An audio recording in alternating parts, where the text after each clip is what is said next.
Welcome to another Tech Edu Tips video. I'm going to talk a little bit about some security tips over the next few weeks, months.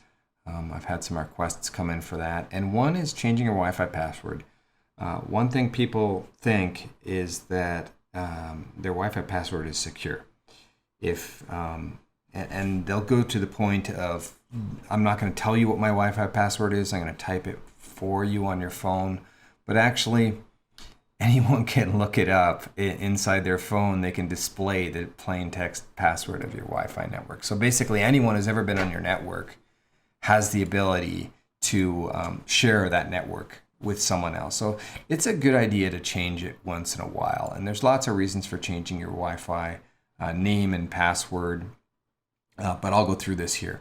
So there's a good article here on How to Geek, Chris Hoffman, about how to change your Wi-Fi's network name and password. He goes through the details. He'll tell you how to look up. Basically, you want to find out what the address of the gateway that you're connecting to. And he gives an example on Mac, and he gives an example on Windows. So I could demo that here. I'll just type command and type ipconfig. And so the default gateway, there's two network adapters on my computer here. The default gateway, according to this, is 192.168.1.1, which is actually my router, my internal network router. I'm not going to show that. But I'll show you what happens if I go to connect to what is the router that came with my internet service, which actually I'm not using. I'm using an internal router inside of that. But that's neither here nor there. So let's pretend that your gateway was this 192.168.0.1. It could be this. It could be 1.1. It could be 10.0.0.1, like in the example that Chris is showing here.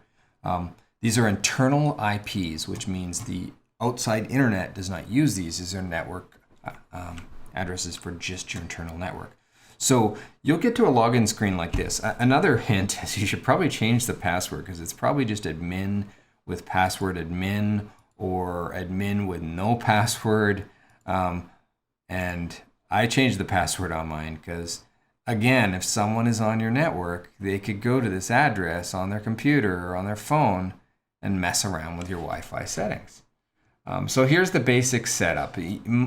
Your router is going to be different depending on your provider and what you're using, but it'll more or less look like this. And you're going to look for wireless 2.4 gigahertz or 5 gigahertz. These are different bands. 5 can be faster, but it doesn't go as far through walls. Sometimes people have both up. In some modern routers, it allows you to use the same SSID, your network address, on both. What I would do for a test is I'd label the 24 or 2.4 gigahertz as one, and then the 5 gigahertz, and then this shared password. That's the password. You can go to the details. So if I go to, say, the wireless 2.4 gigahertz page here, I could go into a whole bunch of things. So actually, my wireless is disabled on this router because I'm not using it. I'm using my internal one. And you can broadcast the network ID, which means people can see it. If you hide it, then people can't see it so easy, but it's not really making it that much more secure. And then your security mode. I highly recommend choosing the most secure mode you can, which is probably WPA2 PSK AES. You don't want it to be open. You don't want WEP, which is really, really old technology. You might need to go back depending if you have some hardware that's not connecting well, but probably just choose the default. Set the password. Apply this, and then you're good to go. If you want to change the name of your network, go ahead. It's a good idea to have a very generic name in general, not a very unique ID, because then that kind of exposes where you live to people who can see these addresses out on the internet. So generally just have a unique ID. You don't want to be too creative there. Don't put the name of your family in there.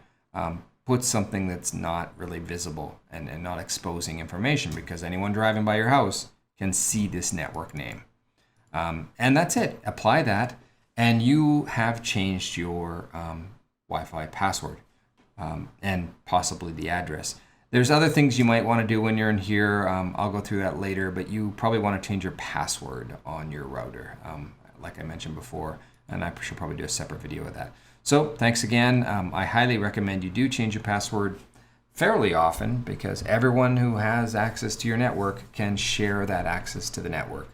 There's some other tools you can use to lock things down, but this is the basic tool that anyone should be able to do. One thing I will mention is you don't want to lock yourself out of your own network. So please, if you're going to make a really crazy password for your login ID for this service, right, you want to use a password manager like I do. I'm using Bitwarden. I did a video about that, and so I recommend keeping track. If worse comes to worse, you can just reset the modem or reset the router, and there's a way to do that.